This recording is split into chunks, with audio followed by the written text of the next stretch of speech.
My wife is a perfect woman, beautiful, elegant, cold in temperament, and a university lecturer, but she doesn't love me. She always said that the thing she regretted most in this life was marrying a nouveau riche like me. She wasn't wrong, I really am just a nouveau riche. Not very educated, but lucky. After hitting several booming opportunities at just the right time, I became like a pig that flew into the sky. After we got married, Sarah found fault with me in every possible way. She despised my lack of education, my rough manners. Even so, I never once thought about divorce. She's beautiful, highly educated, with a respectable career, the kind of intellectual woman I've always admired. And there's something else, though she appears aloof and untouchable. In bed she's soft, yielding, almost intoxicating. Once you've tasted that mix of conquest and contrast, it's hard to let go. I was completely hooked. I thought if I just endured it, life would go on. But in the 3rd year of our marriage, Diego appeared. Sarah quickly fell under the spell of his gentle, persistent charm. I thought our marriage would end in divorce, but what they wanted wasn't just divorce.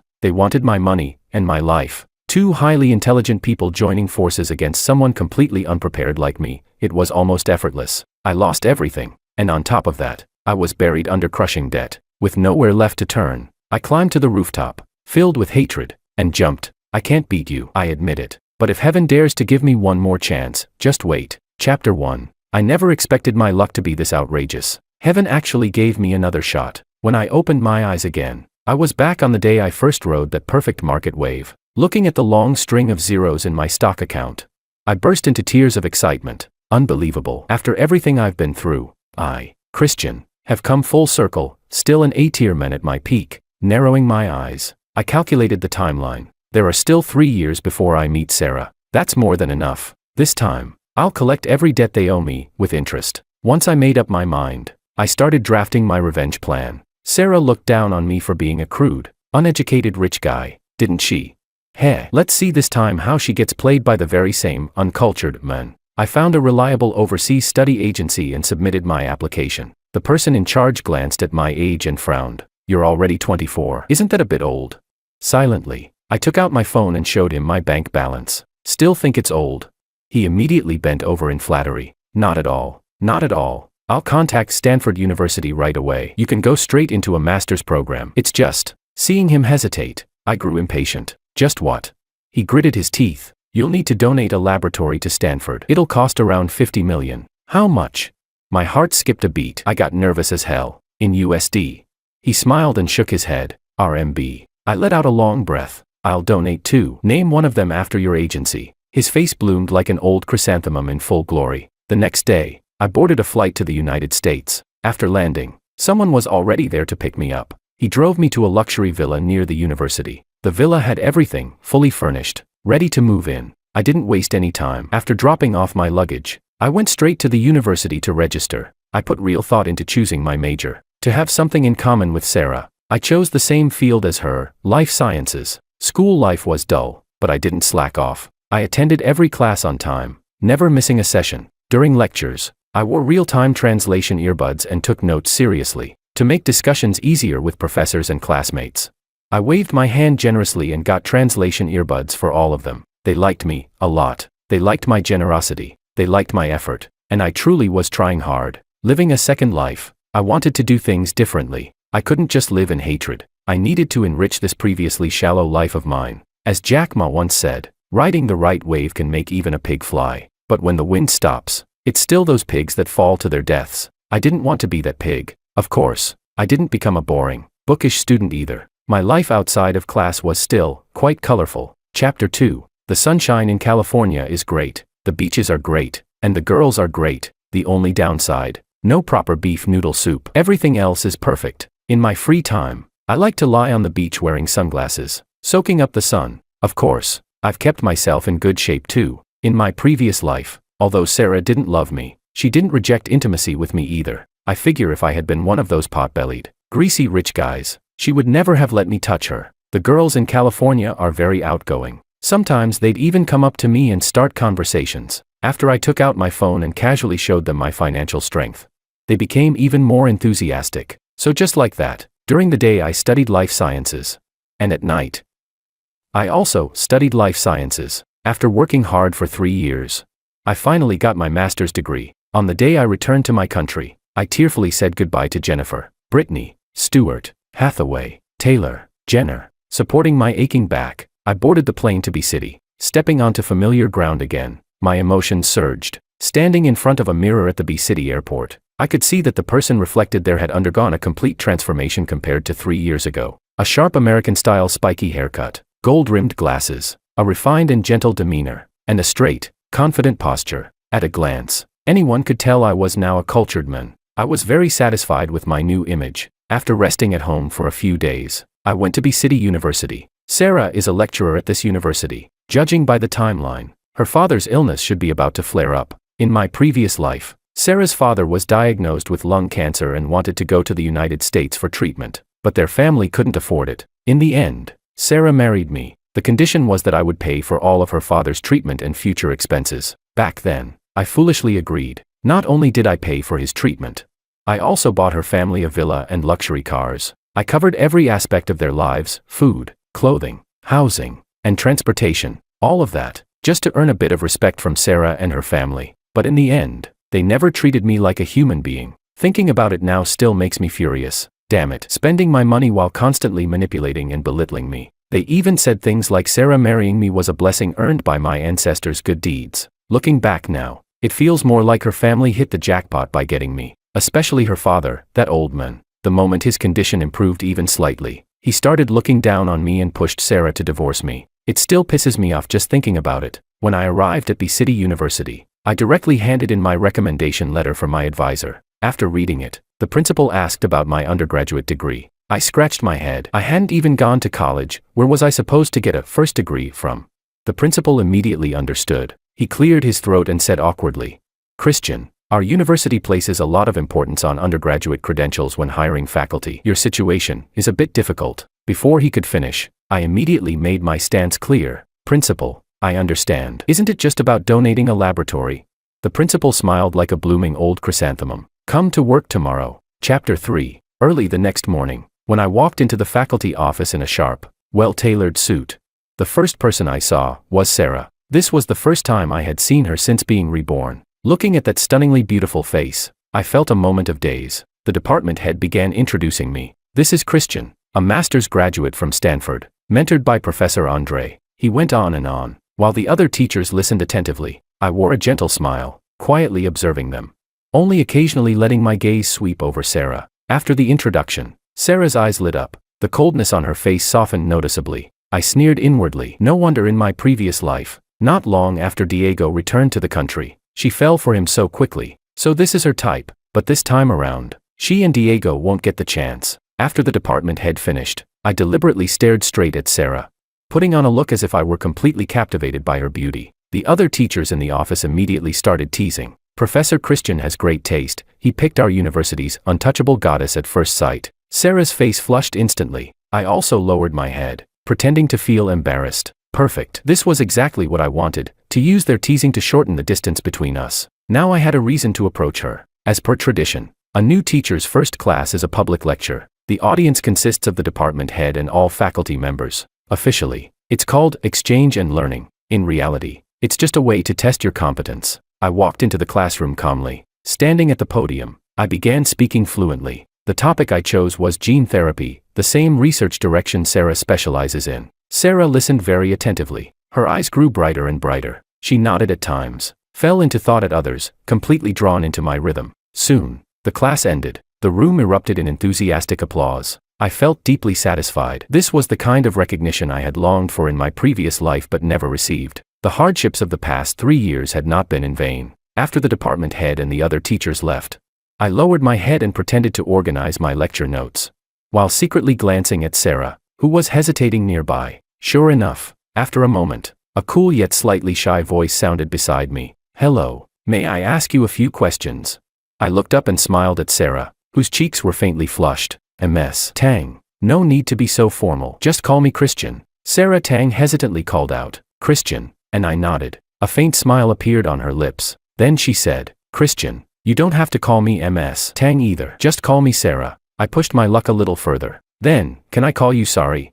Her face instantly turned completely red. I wasn't worried about scaring her off. After all, I had just come back from that wild place called America. Seeing Sarah lower her head and give a shy, quiet, I nearly exploded with anger inside. In my previous life, that bastard Diego kept calling her sorry, sorry all the time. Yet I, her lawful husband, wasn't allowed to call her that. The one time I mustered the courage to do it, she scolded me for ages. You really are a piece of shit. Just as I thought. Anyone else could call her that casually. But I, the one who paid for everything, who gave everything, couldn't. Chapter 4. After breaking the ice, Sarah began asking questions. None of them were particularly difficult. I answered them with ease. On the way back to the office, walking side by side with her, I casually brushed my hand against her thigh as if by accident. Sarah blushed, but she didn't show any disgust, nor did she pull away. What she didn't know was, the more she reacted like this, the more I hated it. So her coldness and untouchable attitude had always been reserved just for me. Over the next few days, I started deliberately finding chances to talk to Sarah, creating a bit of subtle tension between us. She didn't reject it. On the contrary, she seemed to enjoy this ambiguous closeness, although she never agreed to go on a proper date or have dinner with me. Every lunchtime, we ended up sitting together in the cafeteria. I wasn't in a hurry. In a few days, her father's illness would flare up anyway. Sure enough, a few mornings later, when Sarah walked into the office, she looked distracted and unsettled. Her colleagues asked what was wrong, but she said nothing. I did the math, just like in my previous life. This was when old Tang collapsed and was sent to the hospital, where they discovered his lung cancer. I didn't expose it. Instead, I continued maintaining that same push and pull ambiguity with her. But during our interactions, Sarah began asking me about medical conditions in the United States. Her family wasn't well off. If they stayed in the country for treatment, they might manage for a while. But going abroad, that would be completely unaffordable. Several times, Sarah seemed like she wanted to say something, but the words never made it out. She swallowed them back down. I knew she wanted to borrow money from me, but she didn't want to ruin the perfect image she had in my eyes. I played along, watching the situation like a spectator. Let's see how long she can hold it in.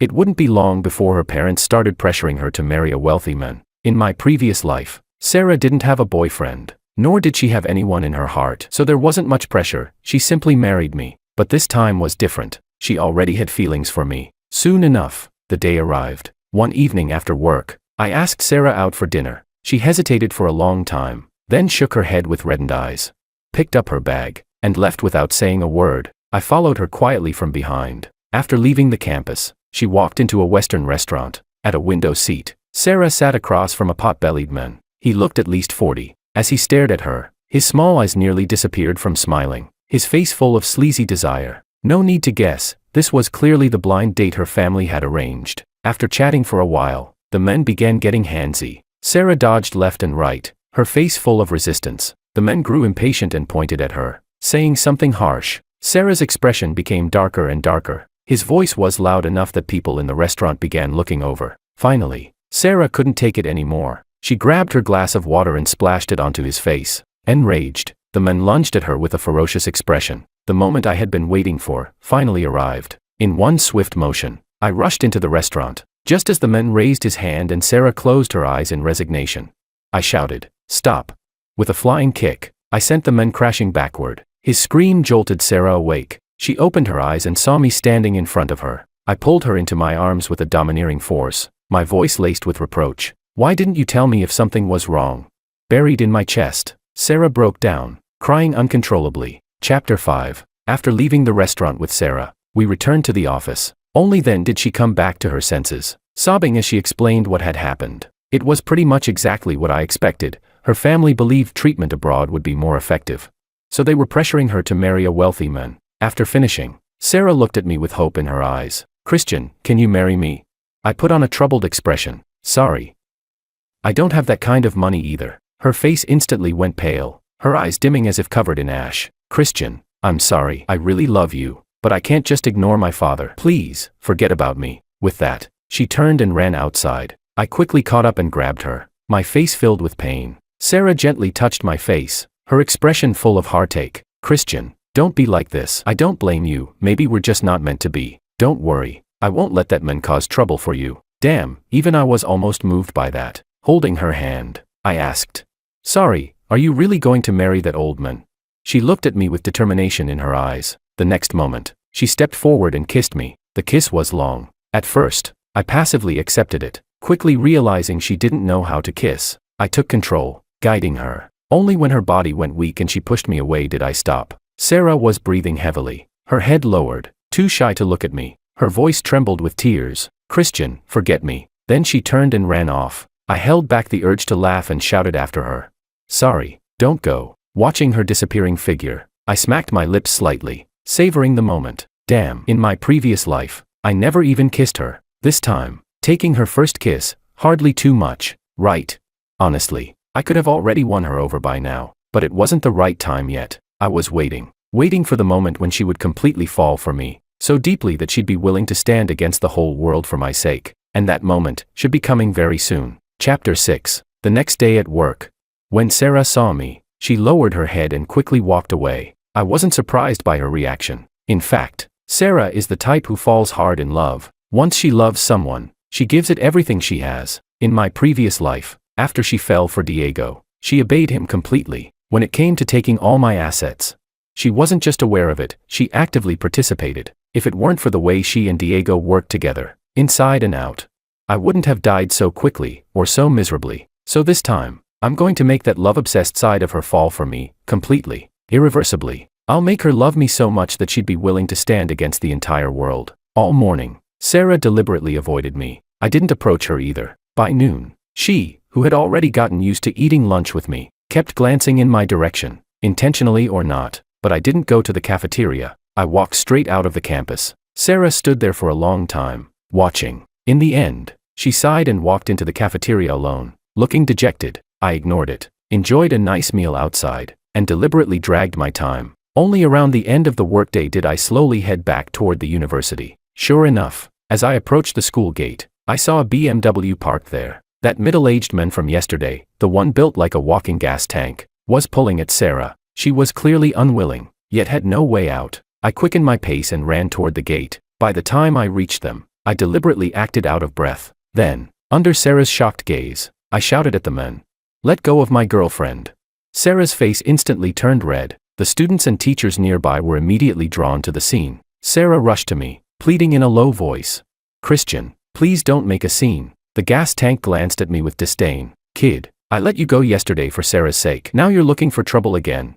Looking at his flashy gold chain, gold watch, and gaudy outfit, I almost laughed. "Old man, you should be thanking me. If you married Sarah, in a few years you wouldn't even know how you died. But a performance has to be complete." I put on a stubborn expression and stared at him. "I'm warning you, stay away from my girlfriend." The gas tank's hand, holding a cigarette, trembled slightly. "Your girlfriend? Heh. I paid a bride price of $3 million to marry her. Can you afford that?"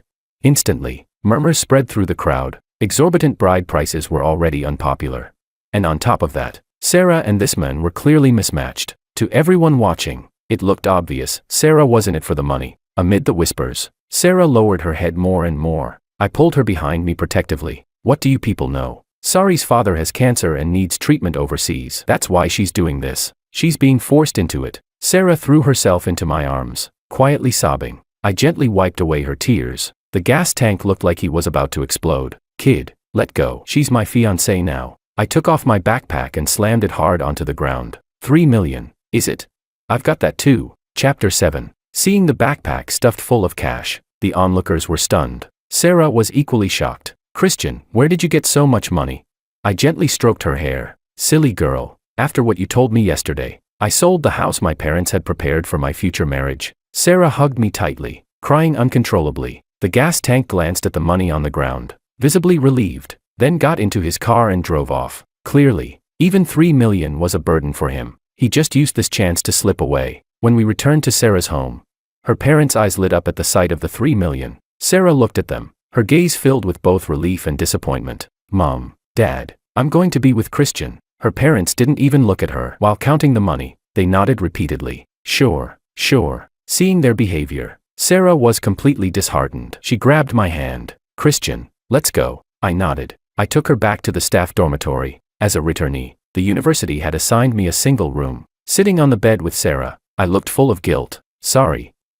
"I'm sorry. You'll have to suffer being with me." Before I could finish, Sarah kissed me, stopping me from speaking further. Her eyes were soft and full of emotion as she whispered in my ear, "Christian, I'm yours." I had waited more than 3 years for this moment. As expected, it felt completely different with Sarah. In this life, her heart belonged entirely to me. Things she had never done before, she now willingly accepted. By the time morning came, as I looked at Sarah sleeping beside me, I let out a cold laugh. Sarah, in my previous life, I treated you like a treasure. But you treated me like dirt. This time, don't blame me for turning the tables. Sarah moved into my dorm. Despite the modest conditions, she never complained. Every day after work, she bought groceries and cooked. She kept the place spotless. She even hand-washed my underwear and socks every day. At night, she devoted herself completely to me. Honestly, my experience this time was even better than in my previous life. Half a year passed in this sweet routine. I did the math. 3 million should be almost gone by now. In my previous life, I had spent enormous amounts of money, countless 3 millions, to get old Tang the best hospitals and the best doctors. That was the only reason he survived. But this time, without my support, how long could 3 million last? They had seriously underestimated the cost of living in the United States. That day, when I returned to the dorm, Sarah was sitting on the bed, lost in thought. I put down my bag and sat beside her. Sorry, what's wrong?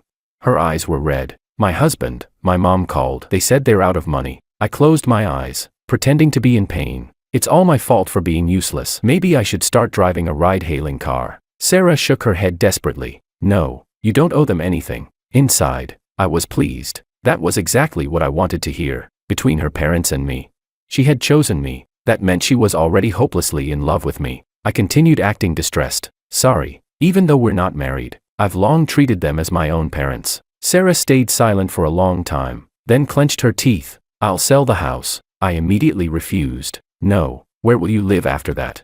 Her expression turned resolute. I've paid back everything I owe them. This is the last thing I can do for them. Then she leaned into my arms. My husband. I'll have nowhere to go after this. You won't abandon me, right?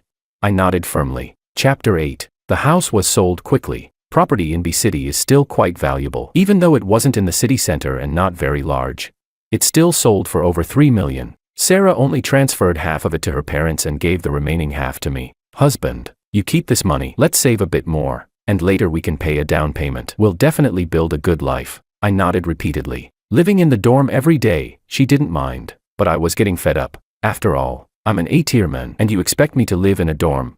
A couple of days later, I took Sarah to a villa in B City. She looked around the place curiously. Husband, is this the house your friend asked you to manage? I nodded. This house belongs to a classmate from Stanford. He settled in the US, so he asked me to look after it. We can stay here temporarily. He's not in a hurry to sell it anyway. Sarah was overjoyed and threw her arms around me. Peaceful days passed for another half year. Then Sarah's parents called again, still asking for money. Her mother said that after the surgery, her father hadn't recovered well. His condition had worsened again, and he needed a second operation. I almost laughed. In my previous life, I had hired the best specialists for his surgery, and he had been taking the best targeted medication afterward. He was doing so well he even had the energy to break up my marriage with Sarah. This time, without me, he was probably nearing the end. Sarah's voice was cold. Stop calling. I don't have any money. Her mother immediately exploded. No money? What about the remaining 1.7 million from selling the house? Sarah let out a soft laugh. My husband and I need to live too. We need to buy a house. Her mother shouted angrily. You're not even married. What husband? You two aren't even a family yet. Sarah remained calm. My husband said we don't have the financial foundation yet. We'll get married in a few years. She paused slightly, then added. If you hadn't forced him to pay that 3 million bride price, we would have already been married. At that point, her mother completely lost control, cursing her as an unfilial daughter, a love-obsessed fool. Amid the shouting, Sarah silently hung up. Her stance was clear. She would no longer care about her parents' fate. I couldn't help but click my tongue. When someone like her falls in love, they're ruthless. Once they choose someone, they can abandon anyone else. A few days later, news came from abroad. Sarah's father is dead because of unpaid medical bills. Her mother has been banned from leaving the country. With a clean and ruthless finishing blow, her mother has ended up wandering the streets. Sarah didn't even show up. She directly donated her father's body. I felt a surge of satisfaction. In a place where no one could hear me, I shouted 3 times. So satisfying, so satisfying, so satisfying. It felt even better than if I had killed them myself. Being betrayed and stabbed in the back by your own daughter, does it hurt? Does it feel worse than death? You two old fools, you had it coming. Now there's only Diego left. In half a year, he'll be back. As for whether he'll hook up with Sarah again, I'm not worried at all. How could a dog resist when it sees shit?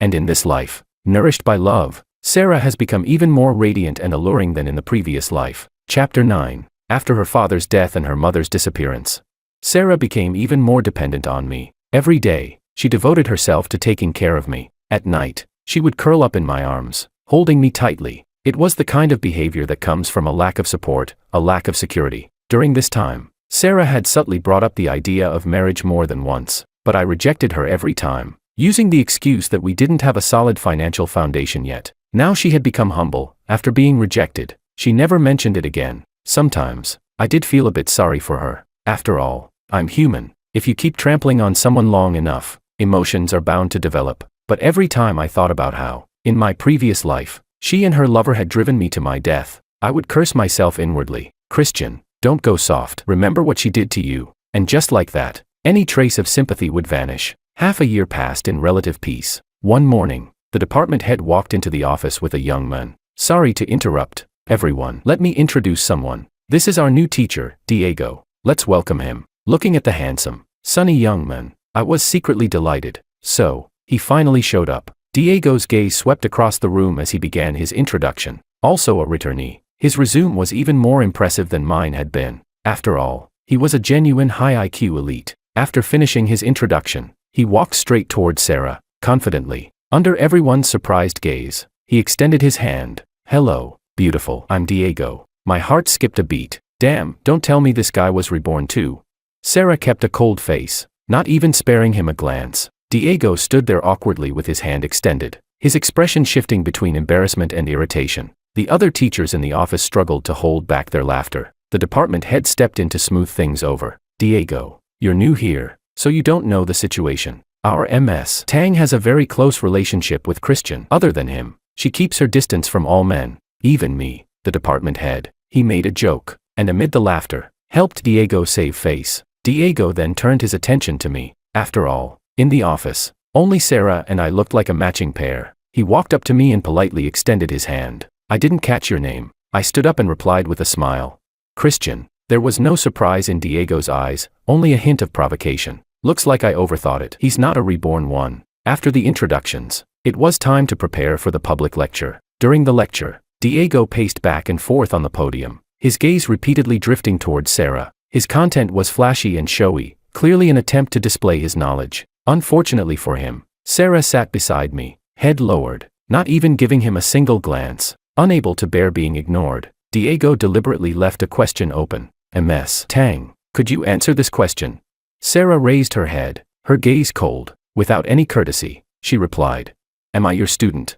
That completely shut Diego down. Even the department head noticed Diego's intentions towards Sarah and immediately looked displeased. Diego, just focus on teaching. Don't try to show off all the time. For someone usually so easygoing, the department head's tone was unusually harsh. Diego didn't dare act up again and finish the lecture properly. After class, Sarah and I returned home. The moment we stepped inside, my expression darkened. Sarah didn't know why, but her body visibly trembled. You know that Diego? She immediately waved her hands. No, I don't know him, I swear. I narrowed my eyes and let out a cold laugh. Then why did he come straight to you the moment he arrived, acting like you two were familiar? Sarah looked so wrong she was on the verge of tears. This really was a disaster out of nowhere for her. She didn't understand either why Diego was staring at her like some obsessed fool. Seeing her like that, I didn't push further. My goal was simple, to plant a seed of hatred in her heart, to make her believe that anything Diego did would only make me unhappy. Chapter 10. Diego played his part well. After arriving, he kept finding excuses to approach Sarah. Every time he tried to strike up a conversation with her, Sarah would instinctively glance at me. I pretended not to notice, letting him continue to harass her. But every night after we got home, I would find different ways to pressure Sarah. In front of me, she became more and more submissive, and the way she looked at Diego grew colder, more hostile. Once the seed of hatred is planted, everything Diego did only helped it take root and grow faster. This kind of harassment and pressure went on for half a year, until finally, it exploded. That morning, I deliberately didn't show up at the office. Seeing I wasn't there, Diego grew much bolder. He forcefully dragged Sarah into the emergency stairwell. Coincidentally, I was one floor below them. Diego grabbed Sarah tightly by the shoulders and shouted, Sarah, I like you. You and Christian aren't even married, why can't you give me a chance to pursue you? Sarah struggled non-stop, shouting at him to let go, but Diego seemed to have lost his mind. I won't. Sarah, what do I lack compared to Christian? Sarah, I truly love you. If you say yes, I'll definitely make you happy. You know my publications in top journals far exceed his, my future will be much brighter than his. I clicked my tongue. Compared to someone like me who rose halfway through life, he was more accomplished, but love has never been about who's better. Still, it was obvious, Diego was also the type to lose himself in love. Damn, in my previous life, I really died unjustly, taken down by two people blinded by love. Sarah didn't waver at all. She directly issued a cold warning. Diego, if you dare harass me again, I guarantee you'll regret it. But Diego was already too far gone to care. He pinned Sarah against the wall, trying to force himself on her. I rushed upstairs immediately, just in time to see Diego attempting to force a kiss on Sarah. At the same moment, my shout rang out, along with Diego's scream. What are you doing? Meanwhile, Diego clutched himself, collapsing to his knees in pain. When Sarah saw me, panic flashed across her face. Husband, it's not what you think. I let out a cold snort and turned to leave. After returning home, I packed my things and moved into the guest room. No matter how much Sarah begged, I refused to open the door. I slept soundly through the night. The next morning, when I opened the door, I saw Sarah kneeling outside. After half a year of pressure and conditioning, she was no longer mentally stable. Seeing me come out, she looked up, her eyes bloodshot. Husband, believe me, he didn't kiss me. My expression remained cold as I walked past her toward the bathroom. She followed closely behind me, watching her legs struggle to move.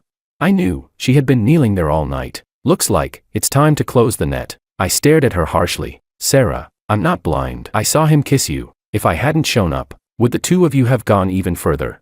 With a thud, Sarah dropped to her knees again, her whole body trembling. Not daring to say a word, I continued pressing her. Sarah, I can't follow you around all day. How do I know whether, when I'm teaching, the two of you haven't already gotten together? Sarah stayed silent for a long time, then slowly, painfully got to her feet. Husband, I'll prove it to you. With that, she walked out the door. I got dressed and followed behind her. Sarah walked absent-mindedly into a supermarket. A moment later, she came out, holding a black plastic bag. Then, carrying that bag, she headed straight toward the university. Chapter 11. It was the weekend. She couldn't possibly be going to class. That meant she was going to see Diego. Diego was currently living in my single dorm room. Sure enough, Sarah entered the dorm building and skillfully took out a key. The door opened. When Diego saw Sarah, he was shocked. But today, Sarah seemed different. She smiled brightly at him. Diego, do you really love me? Diego nodded eagerly. Sarah walked over and sat beside him. But how can I believe that you truly love me? As she spoke, she placed her hand on him. Diego, who hadn't even gotten out of bed yet, was instantly energized. Sarah, just tell me what to do. I'll listen to anything you say. Sarah smiled seductively. She took out a rope and tied Diego's hands and feet to the bed. So that's why she had gone to the supermarket. She bought rope. Diego cooperated fully. After all, he had studied abroad and seen plenty of things. Once she finished tying him up, Diego was already impatient. Sarah, come on, get on here. Sarah smiled and pressed a finger against his lips. Then she pulled out a wad of something, stuffed it into his mouth, and used rope to bind it shut. Suddenly, I thought of the American movie Basic Instinct, and I finally understood what Sarah was about to do. The next second, Sarah took out a knife. In Diego's terrified gaze, she directly cut off his 2 eggs and 1 cucumber. Diego struggled violently, but his mouth was blocked, so he could only make faint muffled sounds. Sarah took out a plastic bag in disgust and packed the cucumber and the eggs inside. Then she covered Diego's face with a pillow, calmly walked out of the dorm, and locked the door. I knew Sarah had gone insane. After doing all this, there wasn't a trace of fear on her face. I hesitated over whether I should save Diego's life. Dying like that was too easy for him. But then I thought again, he had already become a eunuch of the 21st century. Even if he lived, what use would that be? When Sarah returned home, she had a bright smile on her face. Husband, you can rest assured now. He'll never come bother us again. A chill ran through me. I smiled at Sarah and gently held her in my arms. She was startled. I hadn't been this gentle with her for a long time. Very quickly, she became immersed in that tenderness. That day, I had her 7 times. Afterward, in the calm that followed, I looked at Sarah sleeping on the bed. I picked up the phone and called the police. The next time I saw Sarah was before the trial. I hired the best lawyer for her and arranged a psychiatric evaluation. In the end, I was still soft-hearted. After being together for so long, how could there be no feelings at all? Finally, Sarah was sentenced to life imprisonment. As the trial ended, she looked at me with tears in her eyes. Husband, you can't get married. You have to wait for me to come out. I nodded firmly. Don't worry, Sorry, I'll wait for you, no matter how long. Sarah smiled happily. After everything was settled, I quit my job and began to enjoy life. After revenge, what remained was endless emptiness. I decided to let go of hatred. I was satisfied with Sarah's ending. Sarah's mother had disappeared, but I didn't care anymore. Letting them go was also letting myself go. Living well on my own, that was better than anything else.